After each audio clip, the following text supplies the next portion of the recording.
And welcome into another episode of Tiger Territory, part of the Foul Territory Network, a Detroit Tigers podcast. I'm Kieran Steckley. With me, as always, the man who insists on starting every beer pong game with "Play ball." He is Cody Stavenhagen. How you doing? That'd be really lame. And full disclosure, I haven't played beer pong in way too long. It sounds kind of fun. Get that going sometime. Spring training is upon us. Games are upon us. We have actual baseball. They are indeed playing ball. The only beer that I know of is out in the stands. I don't know, Kieran. What are your impressions of these first couple spring games? What's it been like for you watching at home? Well, first of all, to hear Dan Dickerson talk Detroit Tigers baseball for the first time this year, for the first time since October, awesome. Love that. I'm glad that the first game was on the radio. My first impressions are a confirmation of what I kind of already thought. This is kind of tight there at the end of the starting rotation. I feel like there's a lot to like about what we saw, yesterday and today regarding some dudes that some people may not like, some people are holding on hope for, and some don't really know what to make of. And we're gonna get to all three of those, Cody. And in the spirit of not overreacting, which we will do for fun here in a little bit, in the spirit of not overreacting, what I'm looking for out of these spring training outings, especially the beginning when it's the first time these guys have had any sort of game adrenaline in a long time, is I heard about X and I want to see it somewhat apply in spring when there are actual games happening. And what I'm talking about is Kenta Maeda. We had talked about it. It had been talked about with regards to him changing his off season, with some you and other media people on the ground talking about hey, there is something different about how he looks compared to last year. And then he goes out and he throws 21 for 30. Tell me if I'm wrong with any of these numbers. Strikes. 21 strikes, yeah. 21 strikes at 30 pitches. He had 6 swing and miss. His perhaps the biggest deal, his fastball velocity was a tick over 92 miles an hour. So the main concerns and the things that we kind of had to talk about at this time last year, where it's this is kind of what he does. It's not necessarily a big deal. You maybe would like it a little bit better. That's all eradicated. That's done. We are talking about a different Kenta Maeda approach here. And it made me think watching that, I was like, if that's your fifth starter, it kind of seems like you have a decent rotation. Watching that specifically. So that's my overreaction. Not bad for a 5. Not bad for a 5. It's a good starting point, right? We got a long way to go. Kenta's going to continue to build up the pitch count. He's going to have to go multiple times through an order, but he is indeed throwing harder. The fastball hovering around 92 is exactly what you want. The splitter looked good. The sweeper looked good too. He had 3 effective pitches going. It was only 2 innings, but I liked the fact he faced some actual major league hitters, Alec Boehm and some of the other. I think what do you have 3 punchies or four punch outs, I believe, and they were all against guys with varying levels of major league experience. He wasn't facing high A guys who just happened to get brought over to Lakeland. So he's facing some real hitters. Now, we are at a point in the year, maybe you've heard this one before, where pitchers are ahead of hitters. So that's probably important to keep in mind too. But we're judging based on the stuff with Kenta. Does the stuff look better than it did last year? And his first outing of spring training, his stuff probably looked better than it did at any point in the entire season last year. His fastball average, I think, 88 last spring. It was way down. And then the regular season, it averaged 90 miles an hour. So he comes out of the gate. He's throwing 92. He's mixing in the split. He's in the strike zone. In terms of, for as much as we can gauge a spring training outing, kind of an A+ for Kenta Maeda. So I'm telling you guys, the Tigers probably aren't going to pay him $10 million to just go away at the end of spring. He's going to be on this team, and if he continues to throw like this, he's going to have a very strong case to be in the rotation. Yeah, so you watch what he did last year, and then you see the explanation, And it's like, well, something has to change. The thing is that ball players, or really people in general, when they've been doing something a long time, they don't necessarily like to change. And man, would team building be a lot smoother if guys could take the coaching and take the changes that are prescribed to them by the team. And in this case, it seems like he has. And to illustrate that, I guess his normal routine would be like what, one bullpen in an off season, and that he would basically. I mean, to put it plainly, he used to treat spring training like everybody treated spring training, probably up until like what, 20 years ago, where it's just like, this is I'm going to get my form here. That's not how it works anymore. And he did, I believe, you reported eight bullpens. 8 bullpens before he ever even arrived in Lakeland. Then he threw a 9th bullpen. He threw a live bullpen session. So he had really thrown 10 or 11 bullpens before he even stepped on the mound in a game setting. That's a big deal. That's a lot more than one, you know? That's a big change. And so, like, I'm also curious too, like, okay, he's done all these things to kind of put himself in a good position, which I think it's not an overreaction to say that his stuff has put him in a good position to be a better player than he was last year. Like, this process up to this point feels like that. I don't think that's an exaggeration. So how is he, like, you guys talking with him and seeing him interact, like how has that gone this year, maybe compared to last year, or like not like last year in spring training, but sort of like at the end of the season when he obviously wasn't performing the way that he expected or nor the team expected? Like, how is Kenta right now? Yeah, I mean, he was visibly disappointed toward the end of last year. I mean, he seemed to handle it well, but he felt like he was letting the team down. He felt bad for not really being able to contribute. He didn't love getting moved to the bullpen, but I think he clearly understood why he was moved to the bullpen. He's certainly been in better spirits. The first couple of times talking to him this spring, like, the motivation really stood out. He gave some pretty direct quotes, like, I knew something needed to change and something needed to change drastically. So he was well aware of the situation. And after his first outing, man, he was like on clouds. He seemed so happy. I'm sure for him, that must have been a validation of his work, right? I messed with my mechanics. I threw way more. I focused on getting my velocity up. I finally get out there in a game setting. He said he was nervous. This is a guy who's 36 years old. He's an 8-year Major League veteran. He's been in the World Series. He was nervous to throw game 1 of spring training. That kind of tells you how much is at stake for Kenta Maeda. Yeah. And also, and here I am being a prisoner of the moment, but this also has the opportunity, because if he becomes some level of serviceable as a starter, you have to imagine that's going to be a little feather in the cap of the front office and the coaching staff, that they were able to kind of get it out of this guy after how bad it looked last year. Another example of, maximizing players, when they come to Detroit. So it could be at what looked like might have been the biggest blot on Scott Harris's resume, might actually end up turning out okay. We'll see. A little early there. We'll stick with the same game, and that's a double entendre there, Cody, because it's the same game because it was the same game. It's the same game because the same game that we've been playing for the past couple of years here.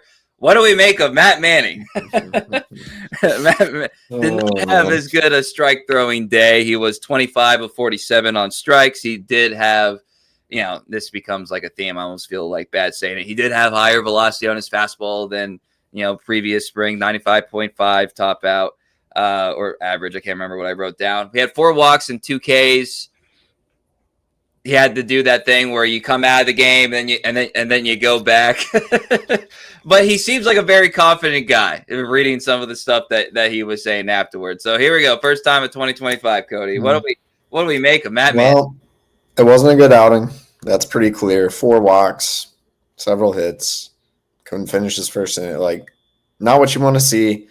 Surely not what Matt Manning wanted to see.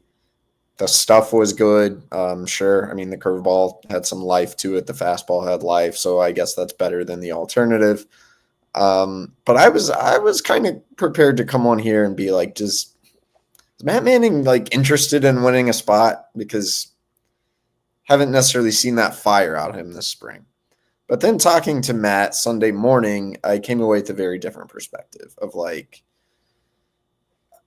this is a guy who's been humbled by the game a little bit, and he gets it. He said, I'm not naive to the fact I have to pitch well to make this team. He admitted to being kind of narrow-minded. He used that word narrow-minded in the past in terms of just like feeling like he had to fulfill his own timeline for when he got to the big leagues and when he was going to check these things off. And he talked about like now he's just trying to focus on enjoying the game. He made an interesting reference to like, there are 30 teams with 5 starters, and he kind of thinks he's good enough to be in that tier, but he said he wants to be in Detroit, but he almost made reference to like maybe he's at the point where he's kind of having to audition for other teams now as well. He didn't say that directly, but that was kind of an allusion to that, which told me like this is a guy who is not in denial anymore. This is a guy who very much gets it, probably knows he's on the outs, probably knows a good or a bad first spring outing is not going to help his standing here. Now, you can see that, if the breaking stuff keeps going, if he throws the hard slider, like it's another guy it's just kind of a little bit hard to give up on. So I don't know. Like those are in a way still the dueling perception of Matt Manning, because the outing was bad. It was kind of similar. I mean, it was actually the worst command I've probably ever seen from Matt Manning. That's normally not his problem. But then the mentality seems to be evolving, maybe finally clicking in his head a little bit more. Some of the stubbornness that I think's plagued him in the past might be going away. So we'll check back next time to see what happens. I think there's a world where he has an amazing spring. I know it's not off to a great start, but if he could approach it as like a more relaxed, like a relaxed intensity, where it's like, I ain't no dummy with the numbers. Let me just kind of go out here and do my thing. Like, it's very possible that happens. I'm sure getting surpassed for the call-ups was, you talk about humbling. That was probably the big humbling thing, especially when he was more or less the 6th starter to begin last season. So, like, talking about like Kiter and Montero and like all that stuff, so we'll see. We'll check back in next time he pitches, but it won't be the last time we talk about Matt Manning. We'll get to here in a second Casey Mize's outing today, but first, a word from our sponsor. Oh, Todd Father, remember the good old days when we would have the cards in the binders, but then they'd get all messed up and we're trying to sell online and it's just real clunky? They really actually weren't the good old days, were they? No, they were definitely not, but now there's a better way. The Arena Club has been dominant with this. You get to trade your cards, you could sell them, but the best part for me is getting them graded. I love everything about that, this new age of getting cards graded. You could display them on your online showroom, your mobile device. It's the coolest thing in the world. Whether you're buying, selling, trading, or displaying, Arena Club is the all-in-one trading card platform. You have to sign up for an account at arenaclub.com/foul. Just like Todd Father mentioned, there's a process that combines AI and human grading to get the job done. Right now, 20% off your first slab pack or card purchase by going to arenaclub.com/foul. Use code FOUL. That's arenaclub.com/foul. Code FOUL for 20% off your first purchase. All right, coming back here, a guy that I'm sure the sports card collector community was heavily invested in at one point, being a former number 1 overall pick, Casey Mize, who kind of looked like a number 1 overall pick, a former number 1 overall pick out there today, Cody. I thought Mize was good. I'm not necessarily sure I thought he was great. And like that's just kind of being nitpicky, I guess, given we're in a rotation spot. He had a couple strikeouts, but he struggled to still put guys away with 2 strikes a little bit. He didn't miss any bats with any of the versions of the slider. He threw a nice, more traditional slider that Paul Goldschmidt took for strike 3. He missed some bats with the fastball. The splitter I was probably most impressed with the splitter. He's thrown it harder than ever. It averaged 90 miles an hour. And that's been a little bit of a focus for Casey. I think it's helping him getting the action on the pitch that he wants. Maybe disguises it to the hitter a little bit more. So that was encouraging. The sliders, I think, are still in the experimental stage. The only one that really popped to me was the one he was throwing last year, not the more of the sweeper that he's been working on. And there's another one that I believe is a little more north-south that I'm not sure if we even truly saw. He had talked about wanting to spot the fastball on the bottom rail of the strike zone to tunnel it with the splitter. He didn't actually really do that. So the things I was judging Casey on were probably a little finer than like the line score or the results. The stuff was good. The splitter was highly encouraging. He did miss some bats, but I want to see him be able to miss bats with the slider, and he didn't quite do that. And even some of the things he had talked about with the sliders, the bottom rail fastballs weren't totally there. So I think it's a good start to spring training, but still more we're going to have to see for Casey Mize if he wants to make this team. I've got another note for you, Kieran. Got another note that is interesting. Casey Mize has 4 years and 111 days of major league service. Wow. 4 year of service is 172. So 61 more days on the active roster, and Casey Mize would be able to decline an option, which means he could elect free agency if the team then shows. I wonder if this will factor in a way that could harm Casey Mize's chances of making the roster, because they're not going to want to run him out there for a couple months, and then what if he struggles and they want to option him, but they can't anymore? That could be a little bit of a problem. So I kind of hate that stuff and the way it can affect players, but the front office, I'm sure, is well aware of this. There's another factor to consider in the rotation battle. The Tigers might prefer to bring up Casey mid-season, and maybe you don't have to worry about that. Got to read the fine print on that collective bargaining agreement, Cody, which, like it was designed to protect players that obviously have, some standing in Major League Baseball. I understand that. I would wager that Scott Harris and company, well aware and know that it is within their right to take that into consideration. So that's a very good note there, Cody.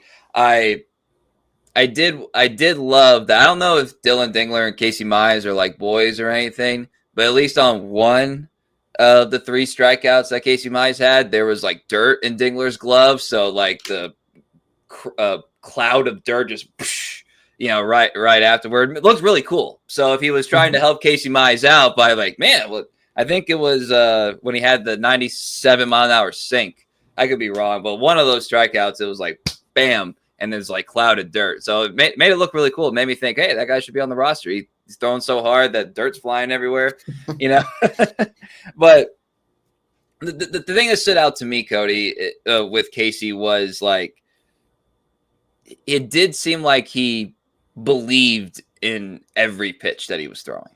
Like, you know what I mean? Like it, because I think with Casey specifically, and that's a weird thing. Like, do you believe in your pitches? But Casey specifically, I think we would be able to tell, 1, he's a pretty genuine person.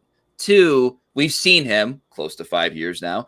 Like we could tell when he isn't feeling what he's throwing. You know what I mean? And that absolutely. And that's one of the things that stood out to me. Again, like with spring training, I'm really looking at as many like small things as I can to see if they could eventually be like big deals, if that makes sense. And that was something that stood out to me with Casey. So I'm talking to him afterward. He seemed pretty pleased with everything he did. I think he walked away, feeling really encouraged. And even the slider thing I mentioned, I think he's treating this, like I've said, the experimental stage. He's not necessarily expecting to come out of the gates and throw this new sweeper and no one can touch it.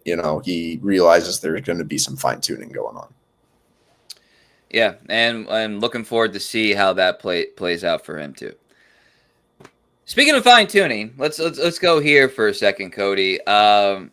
This was our first time seeing with Major League players the automated balls and strikes ABS, not just for your car, challenge system with Major League players. And there's a varying of opinions on it. Only saw it like, I don't know how many times, 2, 3. It obviously didn't happen all that often. I don't have a strong opinion on it either way, but I did think it was important for us. A, I want to see how it was like at the ballpark for you when it happened, and B, kind of set the record straight. If you were listening to the game, Dan Dickerson and Carlos Pena doing the game, they talked about how the ABS has a fixed zone no matter who's in the batter's box. That they were mistaken on that. The zone, they have a third, Major League Baseball has a third party, maybe 2 third parties that come out and they laser measure each player. So there's no like manipulation that can be had. And the strike zone is, I wrote it down, it's 27% of the player's height at the bottom of the strike zone. And it's 53.5% of the player's height at the top. And then obviously you have the plate for width and depth. So everybody understands that. So basically a little bit more than a fourth of your height and then a little bit more of half your height, more or less.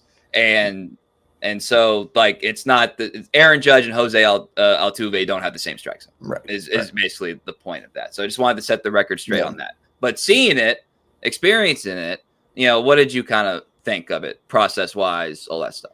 Yeah, I like it. I'd seen it at a few minor league games I've been to before. It tends to be a very quick review process. It is kind of cool just looking on the board, and there's like a split second of anticipation. Where's the pitch going to be? I like how it shows exactly how many inches or fractions of an inch it was off the plate. That's kind of cool and precise. I'm quickly going to get tired of seeing it like 8 times a game in spring training games that don't count. But I get it. MLB's collecting its data. This is why they're doing it in spring training and not yet the regular season. I think I would expect this to be implemented in the major leagues in 2026. It does, or maybe after the new CBA. I don't know. We'll see on that one, but this is coming. It begs the question, like, okay, if we can use this for some of the calls, why would we not just use it for all the calls so all the calls would be right? Like, maybe that's not as fun. Maybe it takes some human element out of the game. If you listen to my good friend Dan on the radio, he will complain that the strike zone is not yet calibrated properly and it's not yet precise, and the walk rate is spiked in AAA, and all those things might be true. Most of the players I've talked to seem to love the challenge system and don't necessarily want full-on robo-umps.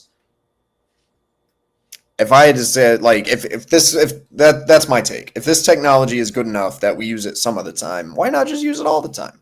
That's my take. Well, to answer your question, is nobody wants that. Players don't want. Why? I mean, why don't we want to get it right?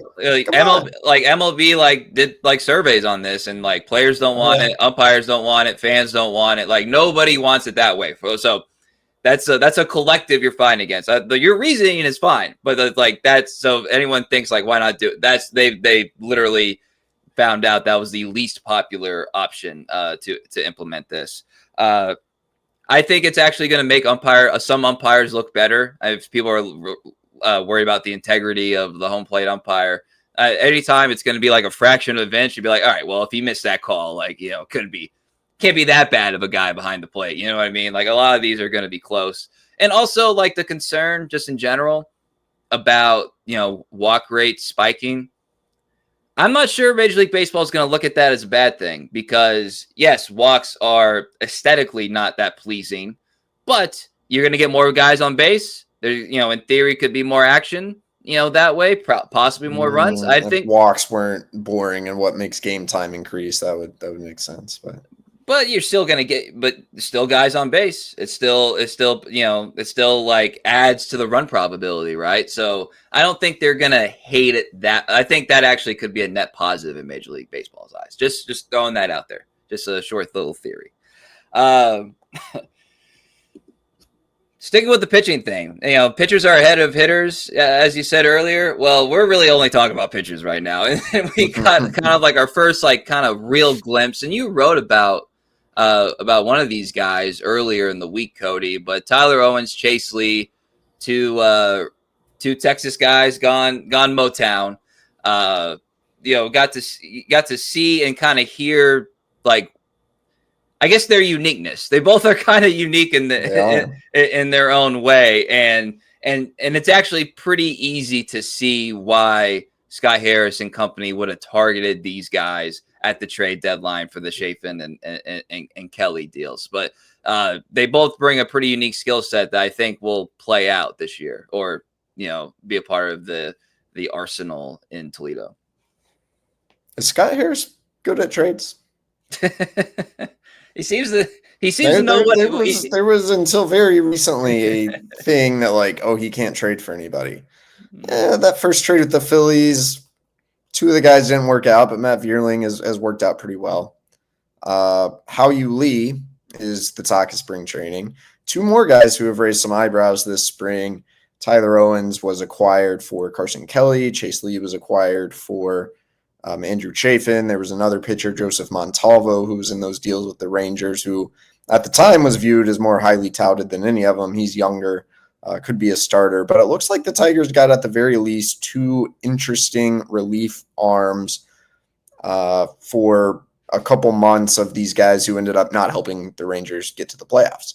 So Owens, I think he's listed like 5'10". We've talked about him a little bit. Big heave-ho delivery, throws 98, 99 from a super low arm slot, very deceptive for hitters. He has a little splitter. Man, I've heard people being like he could be kind of the pick to click this camp, maybe a guy who makes it to the big leagues this year and becomes pretty good if a spot opens up. So keep an eye on him. Watching him a little more, I worry the mechanics aren't super repeatable. How well is he going to be able to command the ball with just kind of the little heave-ho he has to give to get to that max velocity? But I like Tyler Owens a lot, and yes, he looks like Jesus. Javi Baez actually said Jesus. So for a second, it was like, Jesus Lazard? No, Jesus, yeah. And Chase Lee. I actually have a story on Chase Lee coming out in the next day or two. Really good story. This guy was playing club baseball at Alabama. He was playing basically glorified intramurals. He was a mediocre high school shortstop who tried to walk on, and they were like, if you want any chance at this, you should start throwing sidearm. Try to be a sidearm pitcher. This guy wasn't even a pitcher. So he played club baseball for a year and took pitching lessons. Not just any pitching lessons, sidearm pitching lessons. Looked up sidearmers on YouTube. Ended up dominating at Alabama, and now here he is knocking on the door of the big leagues. There will be some more fun details, including he shares camper life in common with Andrew Chafin, coming out in a story soon. Sidewinder, really interesting, throws a sweeper that can touch 3,000 RPM. He did give up a homer in his first spring outing, kind of left, I think it was a fastball, just middle, bad location, but also showed some pretty good stuff. Different looks. The Tigers have talked about wanting to just collect kind of different looks in their bullpen. So he's probably a little bit behind Owens in terms of proximity to the majors this year, but both guys who, in a way, you hope both of them don't debut, because that'd probably mean a lot of guys in your bullpen are hurt or underperform, but both guys who seem to be on the track to eventually spend some time in the Tigers bullpen look like pretty good gets to me. At the least, they're both fun to watch. They are fun to watch. They, like I said, there's something intriguing about both of them, and nice tease there for your story, Cody. Looking forward to reading that. Scott Harris, he knows what he likes. He knows what he likes, and he knows what he can do with what he likes. So credit to Mr. Harris there. All right, let's wrap up here with a couple. I just kind of listed some things that we could overreact to if we wanted to. All right. Like, we're not going to, but like, if we wanted to, we could. So we talked about Maeda, Tigers are undefeated, had a walk-off win. Like, is this a sign that they're carrying over momentum from last? I can't even get through it. They carried over momentum from last season. Dylan Dingler, rocket today, Cody, interrupting Aaron Boone's availability, in-game interview. That was awesome. We saw Colt Keith get a dig at first base. Saw Justin Henry Malloy play some first base. Looked kind of comfortable. I don't know. Alex, you're starting to talk up Jay Hinn at first a little bit. Alex Bregman hit a home run for the Red Sox. So, things are not great there. No Riley Green or Kerry Carpenter. Something wrong, Can't even get him out there for the first couple of games.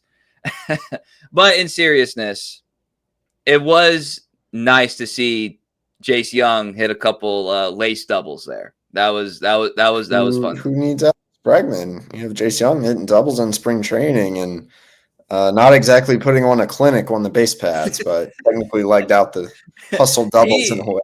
He runs hard. You could say that a couple ways. It doesn't look easy when he runs, and he is trying hard. So he is a hard runner. I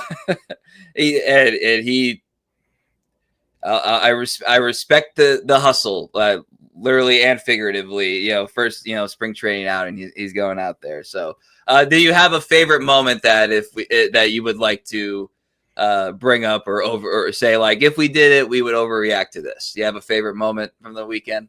Well, I think it'd be that first Jace Young double, because I kind of asked AJ about it afterward, and turns out, a classic Jace Young story, before the game, he asked AJ, do I have the green light? He was claiming he got faster over the offseason. Oh, yeah. AJ said, no, you're not getting the green light today. He ended up getting to show off the wheels a little bit regardless, so can't not love Jace Young and how hard he plays the game. He seriously... You talk about leave it all on the field. This is a dude who's always going to leave it all on the field, maybe for better or for worse. Let's see. Spencer Torkelson dropped an easy pop fly in foul territory. He was sort of close to the net, and it was windy, but like major leaguer, man, that's not what you want to see. But then he stung a ball hard, so we could overreact to either of those either way. What other questions did you pose? Riley, Carey, the other guys who haven't played, I believe are all on track to play Monday, so nothing to be concerned about there that I'm aware of. We're going to get to see Jackson Jobe Tuesday against the Orioles. That should be fun. That's kind of what I got for now. All right, yeah. Jace Young, baseball player through and through, not lacking in confidence. You love to see it. You love to see it, Cody. All right. Well, you guys can follow us on X, formerly known as Twitter. He is at Cody Stavenhagen. I'm at Kieran _Steckley. Pod page at Tiger Territory _ Follow us YouTube, Instagram. You know the deal. Like and subscribe. Apple, Spotify. We appreciate everything you guys do for us, and we try to put out the best product we can here. Talking about games, Cody. Talking about games. So for Cody Stavenhagen, I'm Kieran Steckley. Everybody have a great day.